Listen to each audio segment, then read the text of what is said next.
Assalamualaikum warahmatullahi ta'ala wabarakatuh. Alhamdulillahirabbil alamin wassalatu wassalamu ala asyrafil anbiya'i wal mursalin wa ala alihi washabbihi ajmain. Bismillahirrahmanirrahim. Yang berbahagia Puan Nur Aisyah Natasha binti Muhammad Razi selaku pengarah IPG Kampus Bahasa Melayu, serta yang berhormat penceramah jemputan kita Encik Muhammad bin Johar.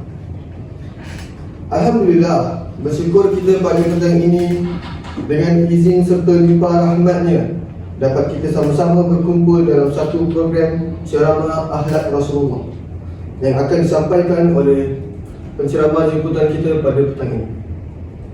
Saya bagi pihak majlis serta seluruh warga IPG Kampus Bahasa Melayu turut sama merakamkan ucapan terima kasih yang tidak terhingga kepada pensyarah-pensyarah, guru-guru pelatih, khususnya kepada yang berhormat penceramah jemputan kita iaitu Encik Muhammad bin Johar kerana sudi meluangkan masa bagi bersama-sama menjayakan program ceramah yang kita rencanakan pada hari ini. Kat tu kat doa kan. Okay. Bagi memberkati majlis, marilah sama-sama kita menghadapkan tangan membaca doa serta umul kitab Al-Fatihah.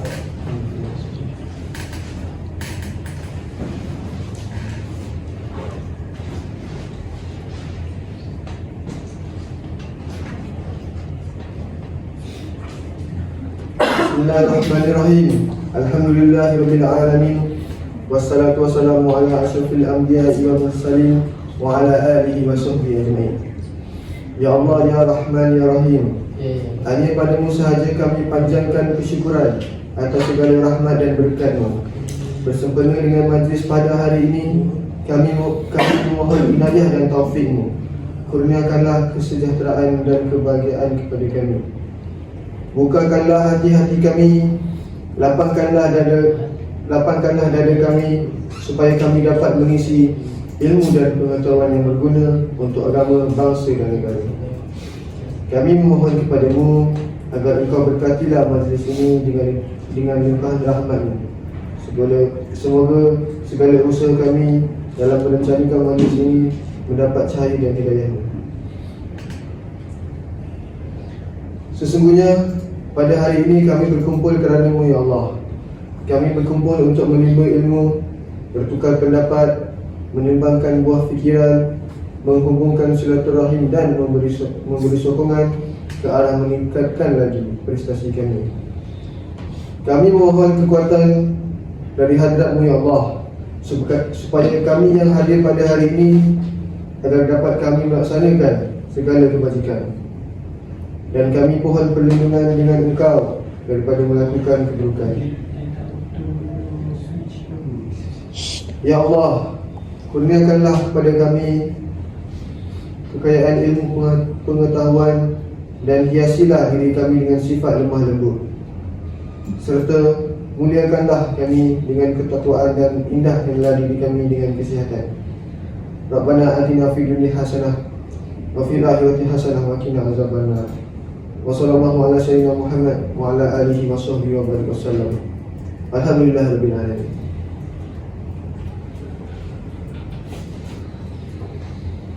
Amin amin amin ya rabbal alamin. Kita mulakan atur cara kita pada petang ini dengan ucapan yang akan disampaikan oleh yang berbahagia Puan Nur Aisyah Natasha binti Muhammad Razi selaku pengarah IPG Kampus Bahasa Melayu. Majlis dengan segala hormatnya mempersilakan.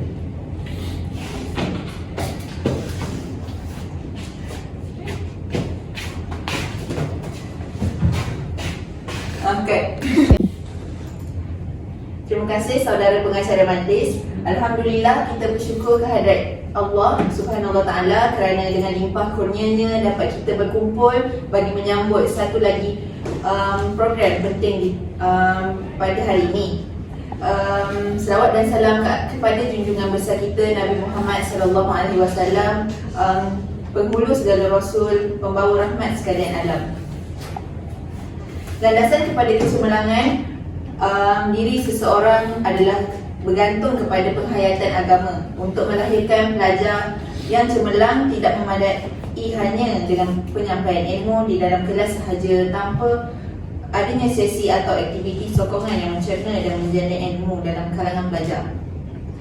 Oleh itu, program keagamaan ini diadakan adalah untuk menambah penghayatan dalam diri pelajar.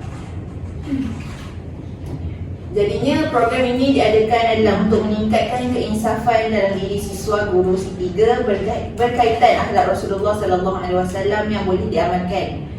Selain itu, menambahkan ilmu pengetahuan dalam kalangan siswa guru dan juga mengurangkan jurang antara pelajar untuk merapatkan ukhuwah.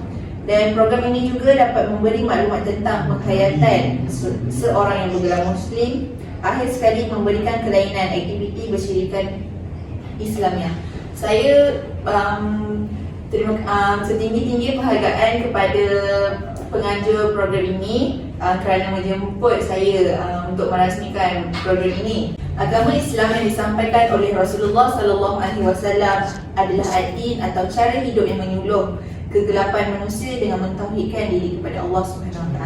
Sesungguhnya kelahiran Rasulullah SAW adalah rahmat kepada sekalian alam. Seperti firman Allah SWT dalam surah Al-Anbiya ayat 107 yang bermaksud, dan tiadalah kami mengutuskan engkau wahai Muhammad melainkan untuk menjadi rahmat bagi sekalian alam. Keindahan agama Islam tidak dapat dirasai dan dihayati sekiranya kita tidak beramal dengannya. Keindahan Islam mencakupi segala aspek kehidupan manusia seperti akidah, ibadah, muamalat, akhlak, perundangan, ilmu dan berbagai lagi. Jadi dengan ini saya merasmikan program ceramah Akhlak Mulia Rasulullah SAW pada pagi ini. Sekian, terima kasih.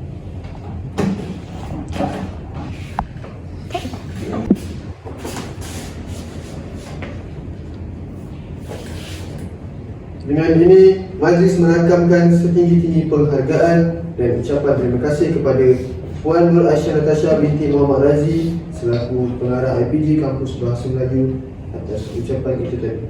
Semoga segala amanat dan ucapan itu tadi dapat kita hayati dan ambil tindakan bersama, insya-Allah.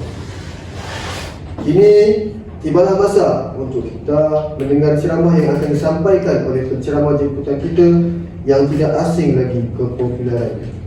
Sebelum itu, marilah sama-sama kita mendengarkan biodata beliau.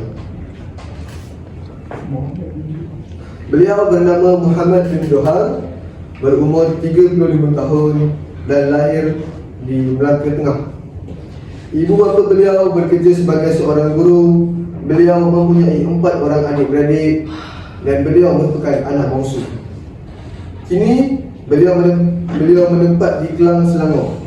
Beliau memulakan pelajaran di SK Bukit Baru Melaka.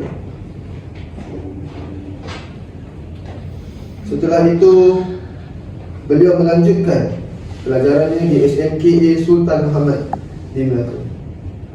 Selanjutnya, beliau mempunyai kelulusan master dalam bidang syariah dan Islamiah di Universiti Al-Azhar. Kini beliau bekerja sebagai penceramah bebas. Oleh itu, majlis menjemput Encik Muhammad bin Johar untuk menyampaikan ceramah beliau.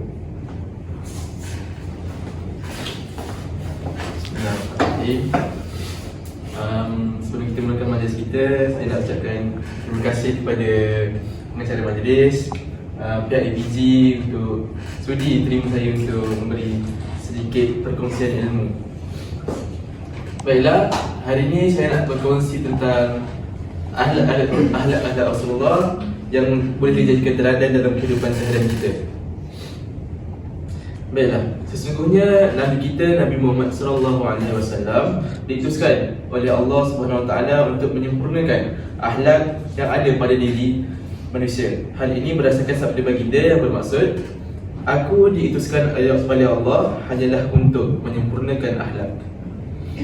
Menurut bahasa, perkataan akhlak atau khulqu dari bahasa Arab bermaksud perangai. budi, tabiat dan adab. Dia terbahagi kepada dua, iaitu akhlak mahmudah dan akhlak mazmumah. Mahmudah bermaksud sesuatu perkara yang baik, terpuji, dan mazmumah pula bermaksud perkara yang tercela, keji dan buruk. Okey. Akhlak merupakan salah satu faktor utama bagi mengukur kesempurnaan iman seseorang. Seperti yang disabda oleh baginda Rasulullah SAW, orang mukmin yang paling sempurna imannya ialah yang terbaik akhlaknya. Oleh itu, bagaimana kita ingin mengecapi akhlak yang terbaik? Dalam arti kata lain, akhlak tersebut diridai oleh Allah Subhanahu Wa Taala dengan mencontohi akhlak Rasulullah SAW, antaranya seperti pemurah. Dalam konteks pemurah, baginda Rasulullah SAW merupakan seorang yang amat pemurah. Setiap hari baginda akan memastikan harta yang dimilikinya akan didermakan kepada fakir miskin. Rezeki yang diperolehi melalui pekerjaan yang dilakukan oleh baginda hanyalah sekadar untuk keperluannya sahaja, dan selebihnya baginda akan berkongsi dan akan memberikan kepada mereka yang memerlukan. Dari Ibnu Abbas radhiyallahu anhu pernah berkata, Rasulullah sallallahu alaihi wasallam ialah manusia yang paling pemurah dan lebih pemurah lagi apabila di bulan Ramadan. Ketika Jibril menemuinya, apabila Jibril menemuinya pada setiap malam di bulan Ramadan, lalu Jibril mengajarinya Al-Quran. Dan sungguh Rasulullah sallallahu alaihi wasallam ketika Jibril menemuinya, baginda sangat pemurah melakukan kebajikan melebihi angin yang menghembus.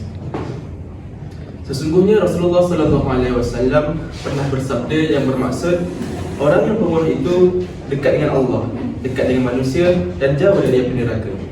Orang yang kedekut itu jauh dari Allah, dari manusia dan dekat dengan neraka. Sesungguhnya orang yang bodoh tetapi pemurah itu lebih disayangi oleh Allah, dan orang yang bakhil tidak disayangi oleh Allah. Oleh itu kita digalakkan untuk bersama-sama membantu atau berkongsi rezeki kita pada orang-orang yang memerlukan. Seterusnya, akhlak Rasulullah yang kita patut contohi ialah beradab ketika menjamu makanan. Baginda mengajar kita sebelum kita makan, kita mulakan dengan bacaan doa.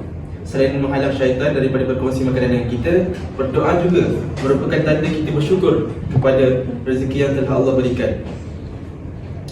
Tangan kanan digunakan untuk menyuap makanan, dan baginda akan memilih lauk yang paling dekat terlebih dahulu.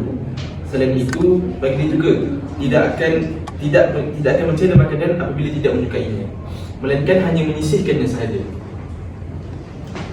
Di sini kita dapat lihat bahawa akhlak Nabi adalah satu akhlak yang sering kita lakukan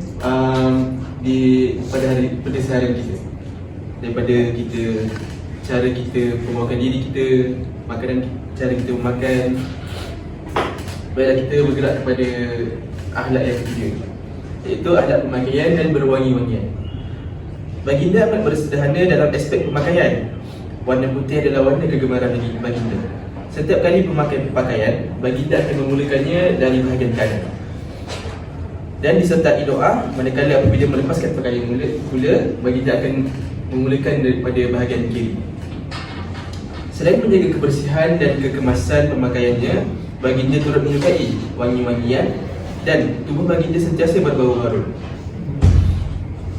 Hal ini membuatkan orang-orang di sekelilingnya amat menyenangi baginda.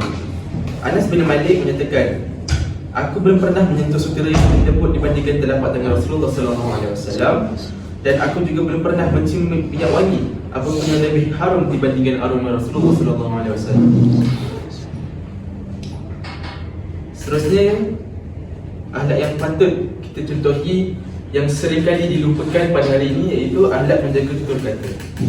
Ketika berbicara, baginda menggunakan ayat-ayat yang ringkas, padat, lengkap dan mudah difahami oleh orang-orang yang mendengarnya.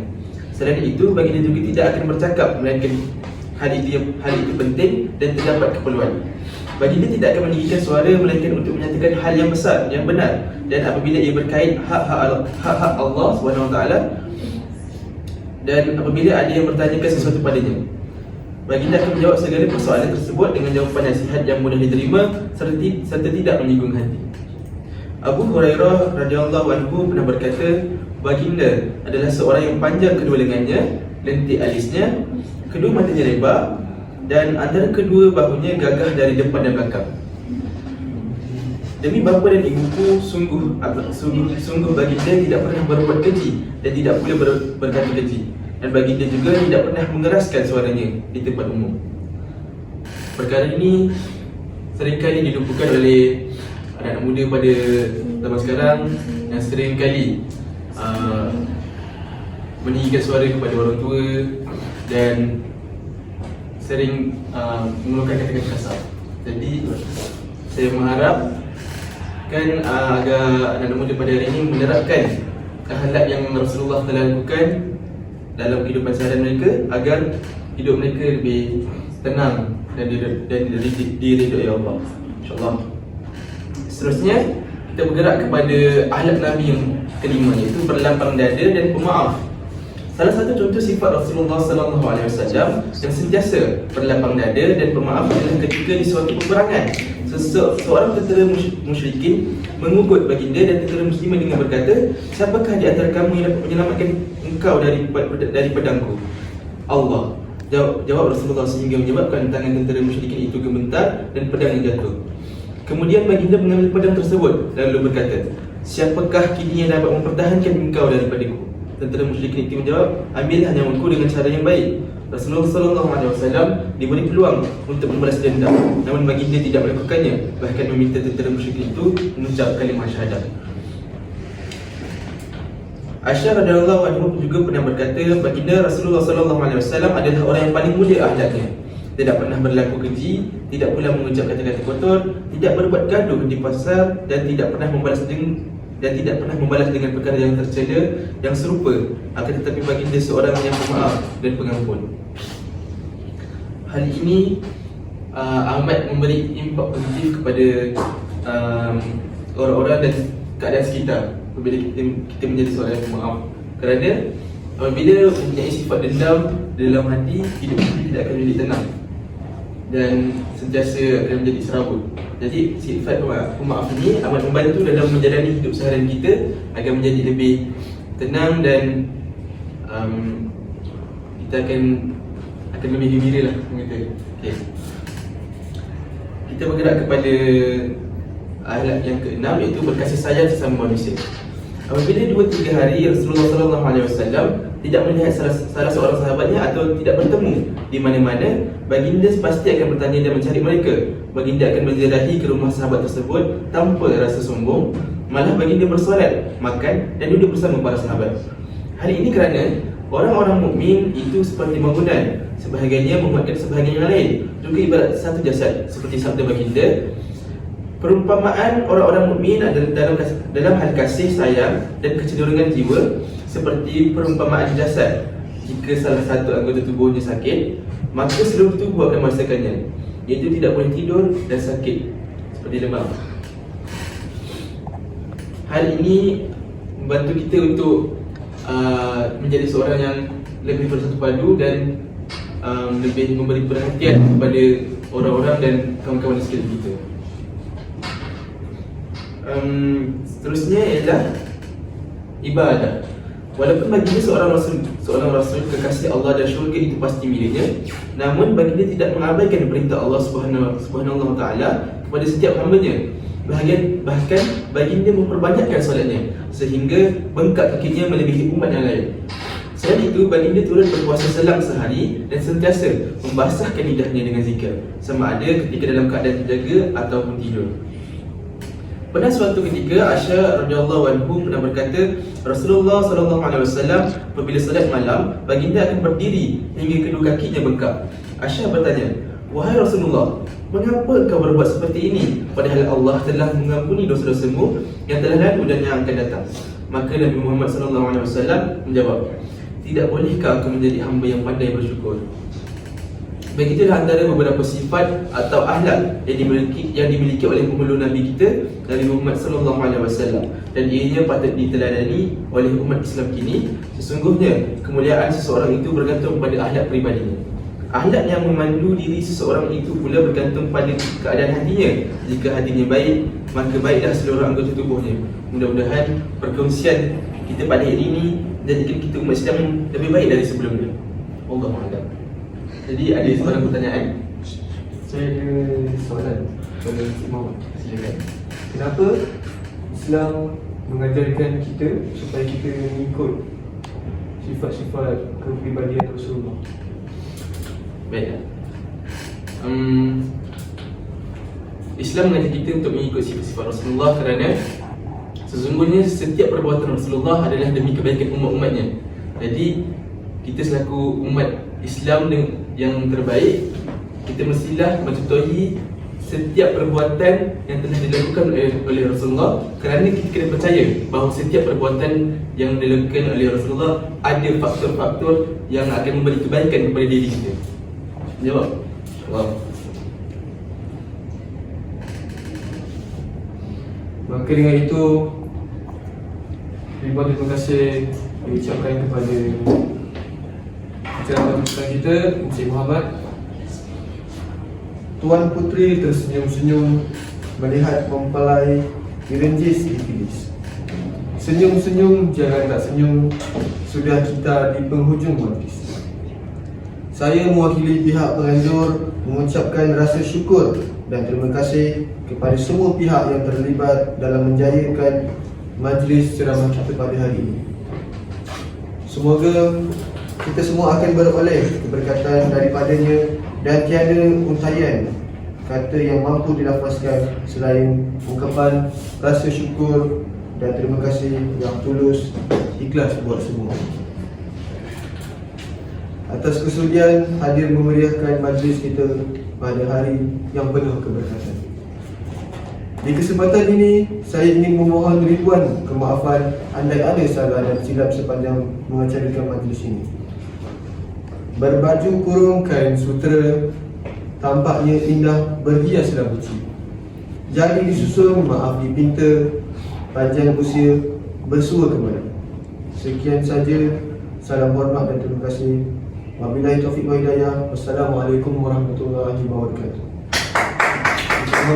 Boleh pergi ke kantin lepas ni untuk menyambut saya. Belajar-belajar juga boleh mengambil makanan di dewan. Cut.